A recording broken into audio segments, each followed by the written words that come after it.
I am a hip hop artist. I am an advocate. I work in the jails, the prisons, the military bases. I work just about every single Native American community. Uh, Getting ready to launch our fifth hip hop album from Thump Records, Universal Music Group. Very excited about that.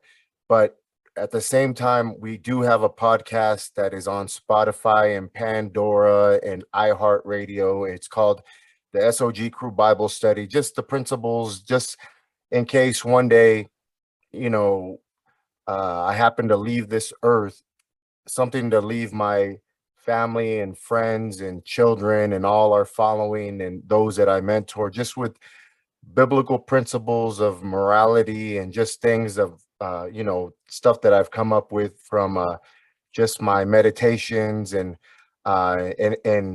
you know what I'm talking about. I'm in your house right now Yeah, meditating, and no TV, no radio, just a time to reflect and really think about some of the issues that we're facing. So when it comes to our Bible study, it's a little bit about I believe it's biblical, it's political, it's what's going on in the world. And so, just something that I can leave behind for my kids, really. yeah, that's cool. I want to back up just a minute and start by saying, Robert, thank you for joining me on the Authentic Action podcast today, and in this casual conversation where I look forward to learning more about what you're here to do, and how you got where you are and where you're heading, and how you hope to get there. So that said, let's jump back into where you just were, and tell me one more time the name of your podcast, because I want to make sure that I and any listeners get a chance to look into that further. It's the SOG Crew Bible Study, and SOG Crew stands for Sons of God. And years ago in my um during the hardest trials of life as a young man, uh came up with the name Sons of God and just used that in as our hip hop. And so we have a following throughout just about every state in the United States, Alaska, Hawaii, throughout the United States territories, a big following. So just something to leave behind in case people need this encouragement during dark hours of life. Yeah, that's cool. There's certainly enough of that lately, huh? I imagine always. So tell me a little of the story of how you got to where you are now, if you don't mind. I don't mind it at all, and I thank you, Miss Angel. You are a tremendous blessing and an encouragement. So to be here, I feel very comfortable and free. Well, years ago, just like every other Mexican American, Native American young man, didn't have the opportunities in the urban and the rural communities of from California to Arizona. And so, you know, life was difficult for a very long season until we finally figured it out. I had the opportunity to travel throughout the United States as a hip hop artist, visiting schools and churches, going into communities and solving the issues and the urban issues of gang violence and fighting among law enforcement and different things. And we started doing that. And at the same time, we were visiting the prisons of Mexico and helping out a lot of the inmates out there. Very crazy situations, visiting the villages of Mexico.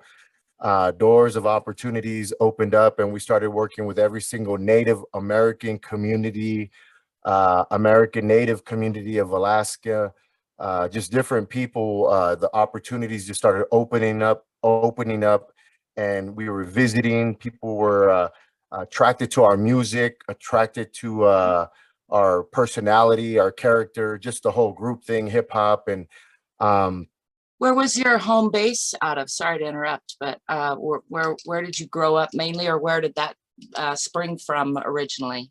Anaheim, California, and that's my domicile. That is my headquarters. That's where I rest my head. That's where I handle my business, kingdom business, family business, and everything. So North Orange County, United States of America, and the great state of California. So very excited about that, you know. But what I was getting at is along the way, we saw where people were losing homes, they were losing jobs, uh, not honoring the wildlife and the Endangered Species Act, and they weren't appreciating the soil.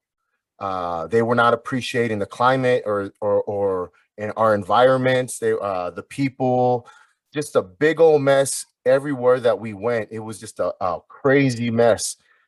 Jobs closing, and so in 2011, while working with the Crow Agency Native American community in the state of Montana, I received a phone call in the midst of just music, urban schools, anti-bully programs, working in the Grand Canyon with the kids, puppet shows, and all kinds of stuff to reach the people. I received a call to be a writing candidate in the presidential, as a vice presidential candidate in 2012. And I said, a writing candidate? No, I'm cool with all that, man. Like, I'm too busy. You do it. I was telling the person on the phone, you do it.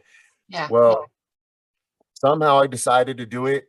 It was first, it was a writing candidacy. We went to the American Independent Party, a conservative group out of California, went to their convention, and I was received into the general election.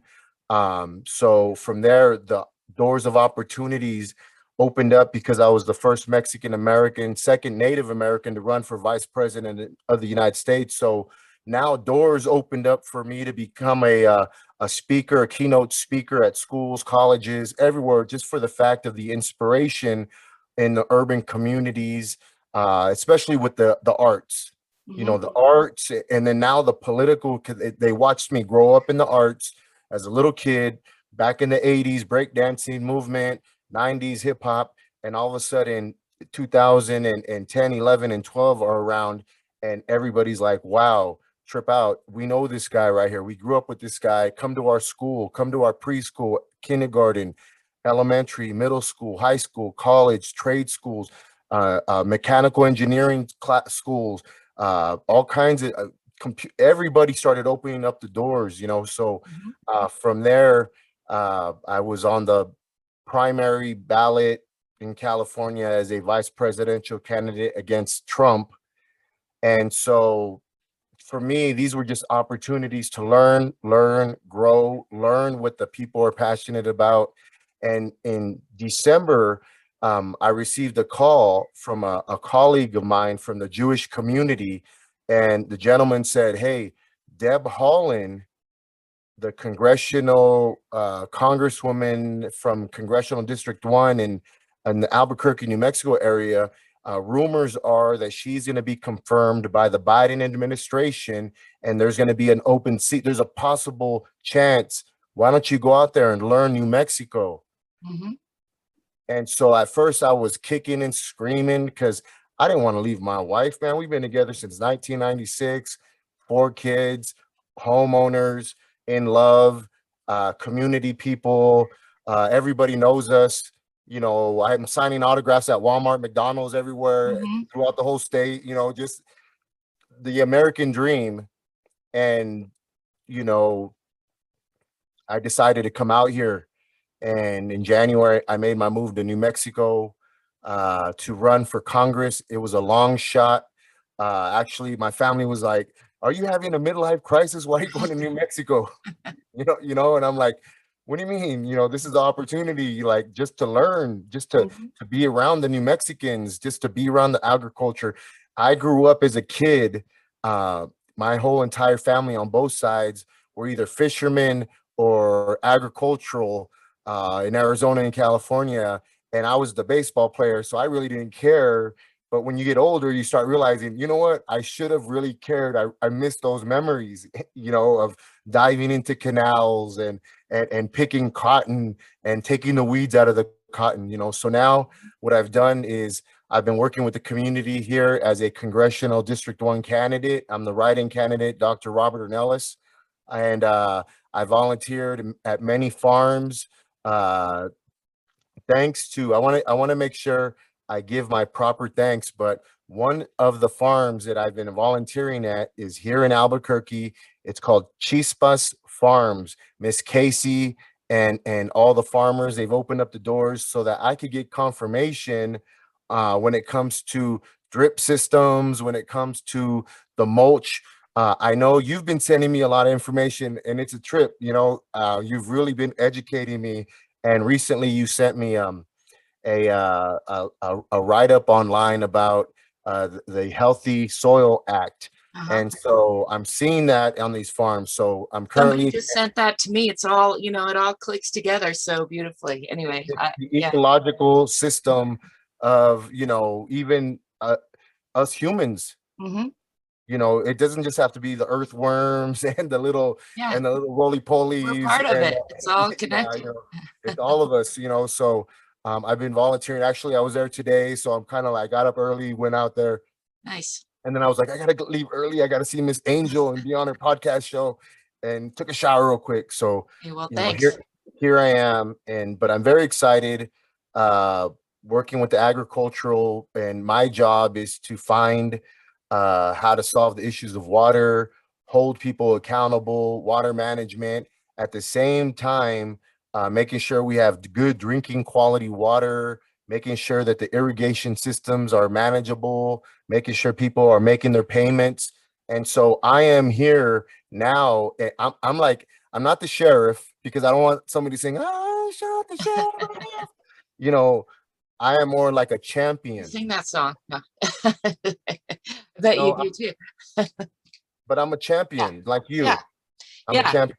No, I admire that about you. I see that. And I love that you're here with an open mind, trying to learn and soak up information while you also hold that space for positive change and, and the passion that you have. It's good. It's inspiring. Yeah. Well, I learned years ago irrigation thanks to the Navajo Nation and the delegates of Israel. I was a young man working on the Navajo Nation in Shiprock, New Mexico, and I heard these irrigation methods, and they were talking about the drip system, and they were talking about all these ways to preserve water, and I thought, okay, well, New Mexicans, they can handle that. I'm from California, and then years goes by, and how they were forewarning us years ago. I looked and I'm like, wait a minute, nobody's doing anything. Yeah. And so instead of focusing on who's wrong and it's about coming together with literally a collaborative effort. Like, I don't need people's endorsement. Just show me and direct me and point me in the right way to learn. And I've been working thanks to the Water Authority in the New Mexico area, the Middle Rio Grande Conservancy District. I've been lately inspired and taught for the last couple of years, thanks to the Pueblo, Colorado Conservancy District along the Arkansas River. And just, I have many mentors, and I consider you a mentor as well because, you've been guiding me. You showed me a movie that I rented called the Earth Ship. And Garbage Warrior. Was it Garbage Warrior and the airship biotexture guy? Yeah. yeah, and the reason that I'm even bringing it up is because when you deal with affordable living, and you don't, maybe people don't want to stand in agreement with converting abandoned military bases or whatever to house the high population of the homeless, whether homeless veterans, disabled veterans, mental illness. But when you hear the story of this gentleman out of the Taos, New Mexico area, and how he came up through trial and error with opportunity to create homes yourself, I thought, wait a minute, this would be possibly, if we could get a commission to handle the federal lands of New Mexico, this would be a good opportunity to collaborate with a gentleman like that. The reason I'm even saying it is because this is what's going to build self-esteem to the people that are down and low, to Yeah. help them build it themselves. I agree. I agree wholeheartedly. And we need more than one solution is another thing. Like there's not Yes. going to be one Oh no. solution that Yeah. fits everything. But I think that kind of solution like you said, it's low tech, it's accessible to a wide number of people. So that is exciting. That's why I passed it along. I think that kind of thing is exciting. It's not the only thing we need, No, no, no, no, no, no, but not at it's all. something, you know, that No, we no, need to think we about. need affordable living. We need to Yeah, we consider need a lot of things. We domestic need, violence. yeah, like you mentioned before, we need to address mental health, and yeah, there's a lot of issues And that I've are in worked with it my mind all. connected, though, is why why I bring them up. I don't think it I think it's more effective to bring them up together and look for solutions that are more wide scope, like housing is a solution for a lot of those issues all at once, or and good land management where you're not just devastating the future of your of your next Well, generation. Like that's important for well, the champion, well-being. as a champion, I've championed a lot of programs, uh, and I see it as an opportunity to champion these principles of whatever program we're working with, but to champion the principles to the younger generation. And that's been my uh, specialty throughout the United States and North America. And that's why the Native communities bring us out, at the Baskin communities of Alaska. The military bases bring us out, the prisons, federal prisons, state prisons, adolescent treatment centers. The worst cases bring us out because we know how to collaborate. We preach the principles of whatever the agreed program is, and we have an amazing method of relating to kids through the hip hop music. Mm-hmm. Am I going to do that as a congressman? More likely not. But the principles of a collaborative effort and working with, here in New Mexico, you have to work not just with the agricultural, you got to work with the Navajos, the Pueblos, the sheriffs, the PD, different, uh, incorporated, unincorporated, Mm-hmm. just a whole, the local, the county, the state, the federal, Yeah. and thank God I've been a liaison since I was in my early 20s, and a political liaison as well, an advocate. So I've been the glue in a lot of different areas. And what I mean by glue is the person that stands in the middle to hold everybody accountable. Mm-hmm. I read the bylaws, Miss Angel. I'm a nerd like that. I love reading the Constitution, the bylaws, whatever Right. it's like reading the Bible or your philosophy. That the principles, that's it. You just Yeah. stay in that lane and you make it sense from there. Mhm. That's awesome. That's a great segue to my next question, which is, where do you want to get to? Where do you hope to get to? What's your aim from where you see yourself right now? Well, coming to New Mexico, I want, my aim and my goal is get closer to God, the creator. Um, to be honest with you, and I haven't done this in years because I've been so busy in work and solving issues and making music late night, 4 or 5 in the morning in the recording studio, because I had to take the kids to school and put them to bed, and and then go to the studio. But to be honest, to take care of myself, Mhm. really, and I'm using this time to eat better. I'm eating the veggies that I'm working at for, Yeah. volunteering. I'm doing a lot of, like, I'm doing therapy. Hmm. Uh, I've been seeing a therapist, and our culture, my background, they don't see therapists, Yeah. and so I felt that, if there's a possible, I didn't know for sure if I was going to be able to be a candidate for Congressional District 1, but I was like, you know what? I'm going to come to New Mexico, and I'm going to get a therapist, because I've been solving. I go to Chicago and West Side Chicago because the murders are so high. They bring us in to encourage the community, Hmm. and being in these areas where it's so, can be pretty rough and tough. This is the first time that I'm like, you know what? I'm gonna chill out. I'm gonna read some books. I'm gonna look at the colors of Albuquerque. I'm gonna go for walks along the Sandia Mountains. I'm gonna go for long walks along the Bosque. I'm Hmm. gonna learn how to plant a tree and believe for rain. You know Yeah. what I mean? I'm gonna Yeah. I'm gonna I'm gonna like I'm gonna take the weeds out as I'm helping these people in their crops, and I'm gonna take those weeds, instead of throwing them in the trash. I'm gonna throw it right there and make it mulch. Yeah. You know, That's exciting for me to hear, because I think I've come to the same conclusion. If we can't, we need to heal ourselves. And then, if we each heal ourselves, then we have a chance at healing this greater systemic issue. But if we don't start where we have control, then I don't see how, I think that's our best bet. So and so it that's where I'm excites me at. when I hear, I don't want to rush.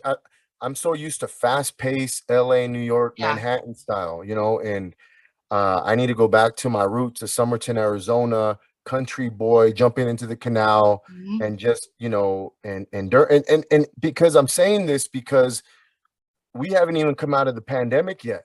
mhm. And so as a 49-year-old man, grandfather, I want to make sure that I stick. I'm studying, getting all this knowledge, Miss Angel, but what good is it if I'm not even around? Yeah, And so I want to make sure that mentally, physically, spiritually, friendships, new people that we're bringing in. It's hard to have your old friends. I'm from California. I'm from my roots are Arizona. My origins are along the Colorado River, the Great mhm, Cocoa Nation. I'm used to being in a different part of the world, and to be out here, at first it was uncomfortable. I know so many people out here, but because of the pandemic, it's a different angle. yeah. You're moving different, and so now doing politics, it's not, back in the day we could do a town hall meeting, go to swap meet, Mhm. go wherever and talk to the big crowds. Yeah. But now it's like, okay, Lord, what do you want me to do? Go and plant tomatoes. Yeah, things have changed, and it does seem like the slow death. We have an opportunity to get back in touch with ourselves and spend some time planting tomatoes and trees, and really getting back in touch with the cycles of our bodies and this whole earth, I think, is important. So I'm You glad. know, I am a devoted Christian man, raised Catholic, baptized, first Holy Communion, and but I've been a wildlife advocate as well, and that's one of my personal passions is fighting for the burros, the mustangs, the wolves, the bears, the badgers, the beaver, Mhm, and standing in the gap, and I say that because biblically there's scriptures to back it up. So that's my personal conviction. mhm. Also, you have all these by Congress signed these acts that we're not supposed to molest and hinder, quench, and obstruct certain animals in federal lands. You got the threatened and endangered, the Endangered Species Act. So we have to make sure not only the affordable living, not just solving the issues of college students in their debt or the issues of water, but we also have to take care of our environments, man. We have to take care, and we got to stand. They've been putting that PZP sterilization on these burros and mustangs and causing them to have convulsions and seizures. So there's things going on. There's grazing methods in federal lands that I've been hearing rumors of that I'm not in agreement with, because it's very important that we take care of the root, Yeah, and so that's my only concern when it comes to federal. If the if DC, if Capitol Hill, if they're not handling it, let New Mexicans handle the federal lands, so that way we can preserve the lands for the future generations to come, all posterity. And that's my belief, because I'm hearing some very negative grazing methods when it comes to federal lands. yeah. I'm glad you're bringing that. I'm glad you're bringing that up. I have really just one more question, then a couple little tidbits. But before I get to that, I want to just pause for a minute and acknowledge you for your courage to bring worlds together from your experience. Yeah, for bringing so many, things to the table that need to be brought to the table all together. So we need you, we need people like you, and I appreciate the work you're doing. So thank you. Thank you. I've for years since I was a kid, I can bring the gangs together. I could bring different urban communities together, businesses together, and ethnic groups together, and native communities, indigenous, and all these casinos and all. And but then all of a sudden, it's like bringing the military, and I'm speaking to the Navy, you know. And then in 2012, I got involved in the political. So now it's like dealing with older gentlemen that are they're constitutionalists, they're left, they're right, they're in the middle, you know. So Yeah. finding a way bipartisan, and that's, I'm an independent. You know what, I like it there because I have a lot of all friends, Hmm. and every style, and every color, every shape, every you know, economic background. And so I like being in the middle. I like being the mediator. I like being the liaison, because and I like accountability as well. That's one thing that I do like. I love the accountability because it, like, you have to study, you have to know what's right, you know, and stick to that. Hmm. Yeah. So if you had to sum up, if you just had one word that you could bring to the table with all that diversity, that you know that was going to be the main if you just instill one word of focus, the vibration of it in our minds, what would that one word be if something comes to mind? I'm going to tell you because I love you and I honor you. You've trusted me to stay in your home, and that to me, especially in my Native American indigenous culture custom, you don't just go into somebody's house. It's an honor to go into some, you know, God has to allow you into that house. So I'm going to be very honest with you because I trust you, and it is water. Nice. That- Yeah. That's it. Good one. Water, one word. And Mhm. you know, if we don't solve these issues, we're going to lose a lot of jobs. We're going to lose a lot of communities. We're going to lose a lot of key industries. Mhm. You know, it doesn't do the great state of New Mexico any good to lower taxes in certain key industries if you can't even manage uh, if you can't even manage the infrastructure for these people. I don't care what broadband plan you have, it doesn't do any good if you can't feed people. And one of the ancient methods of this area, because they brought the acequias, you know, from Spain. I read the history; it came from Middle East. They brought it here and found that the natives were doing it, and they helped them to make it better. But one of the principles, or one of the keys back then, was they wouldn't start a village unless they had a water plan. Yeah. Yeah, that's still supposed to be in the books, and we try, but as you've probably seen more than me, it gets flexed in ways that then leaves people without a long-term sustainable plan for the whole thing. So I agree. So water, so Yeah. water. I don't say that to be in agreement with you know, the newspapers that are calling forth a mega drought. Hmm. It's just I believe the agricultural community, like yourself as well, well informed in the, you know, the soil acts, healthy soil acts, and all the different acts, the laws. I'm, you know, like you and the rest of the community in this part of the world, you've already been doing your own research out of your own pocket. Now it's time. There's fundings for these research, and that's why when I become congressman of the Congressional District 1, I will work with people like you, cultures like you. I know there's other communities in Española, Hmm. agriculture. I want to help them get the funding because they're paying gas money out of their own pocket. And so we want to make sure that they get refunded, reimbursed on their on their, you know, research. And we always have to stay in the research. And so there's funding for champions. I know that the University of New Mexico, with their commission, there's fundings for them. The champions have a building that they should have, and they should be multiplying daily with numerous champions everywhere, and everybody collaborating with ideals, whether they're ancient or modern, and get back to organic, so that way we don't kill the environment from the runoffs. Nice. Yeah. So if you could just create like one change effortlessly, like wave a magic wand and the change would be implemented, what would that one change be?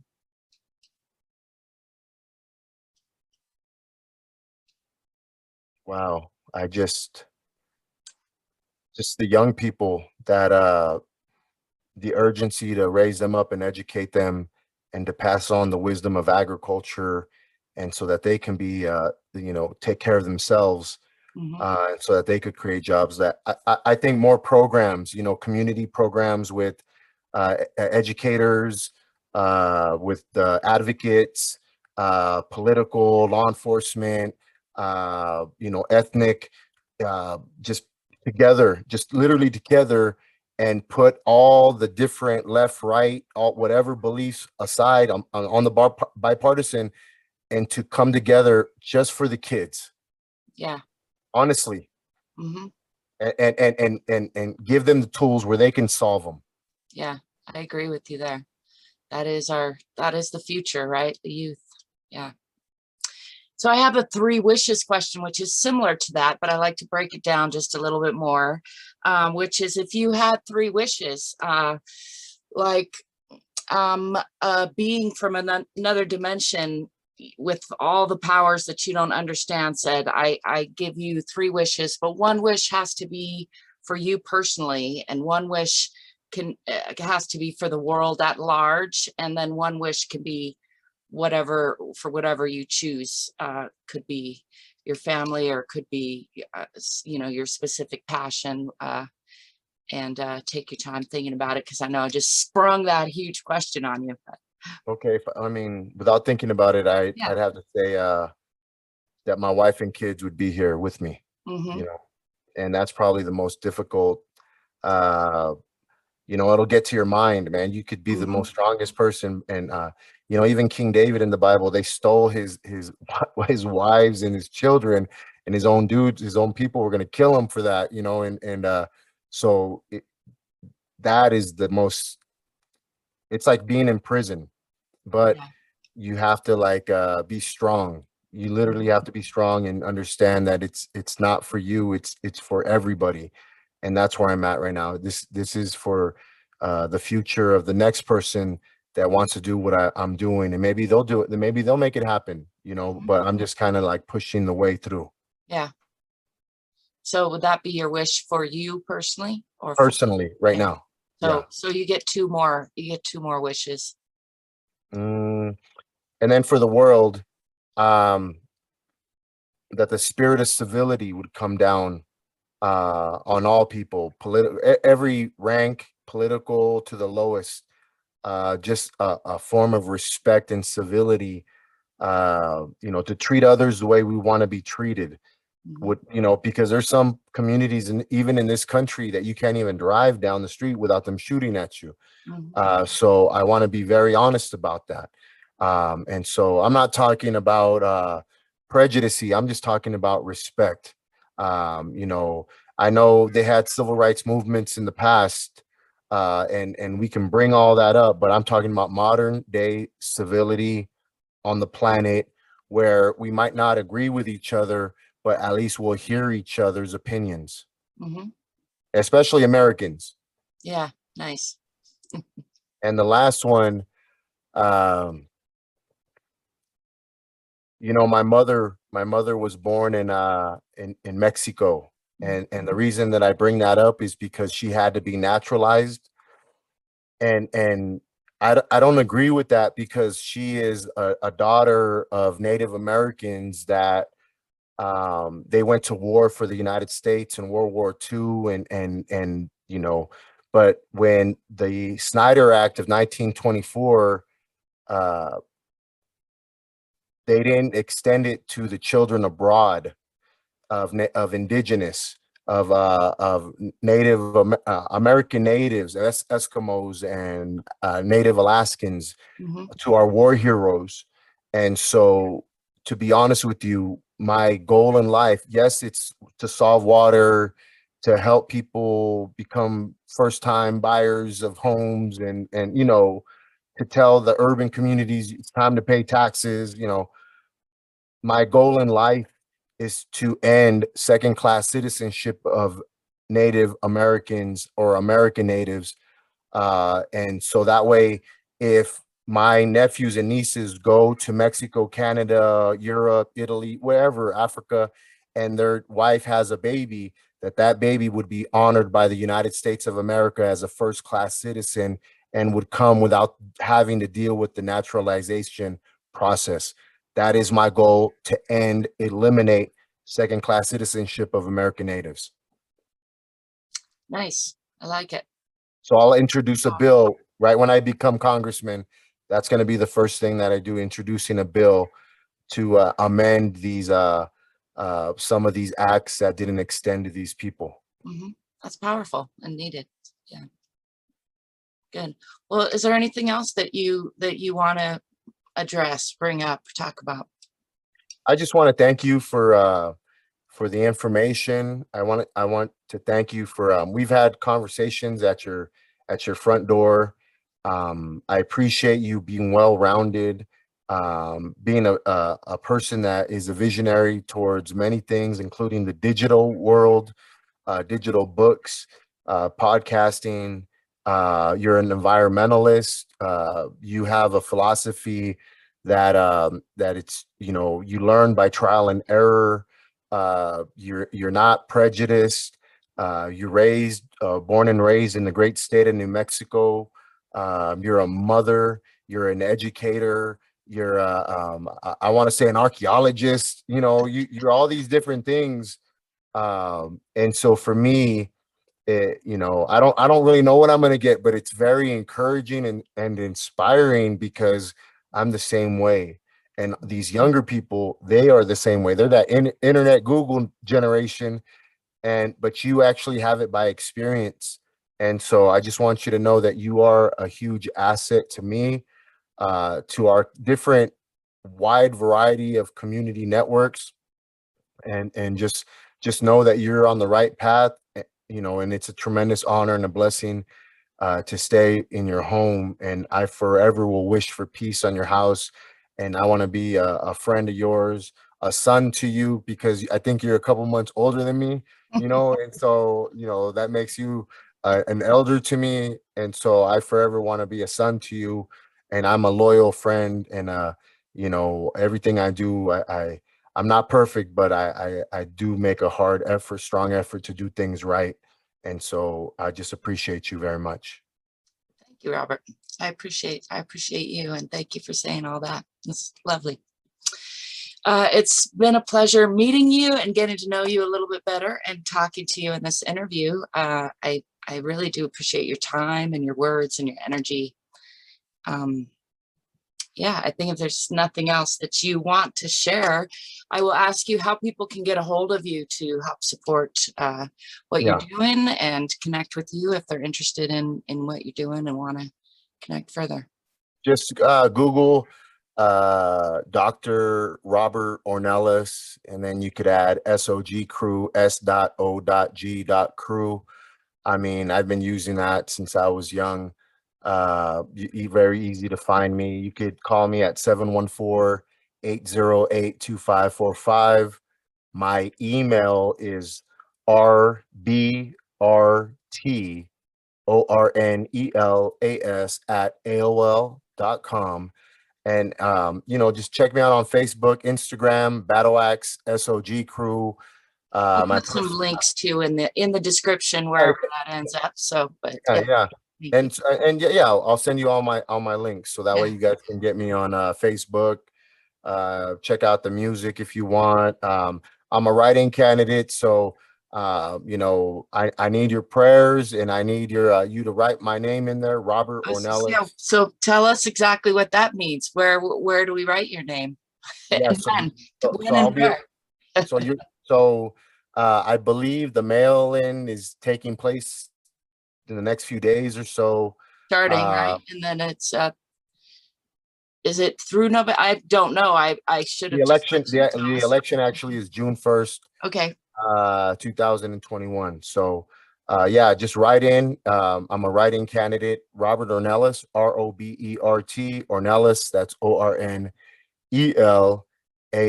And I plan to be congressman. I plan to listen to your passions.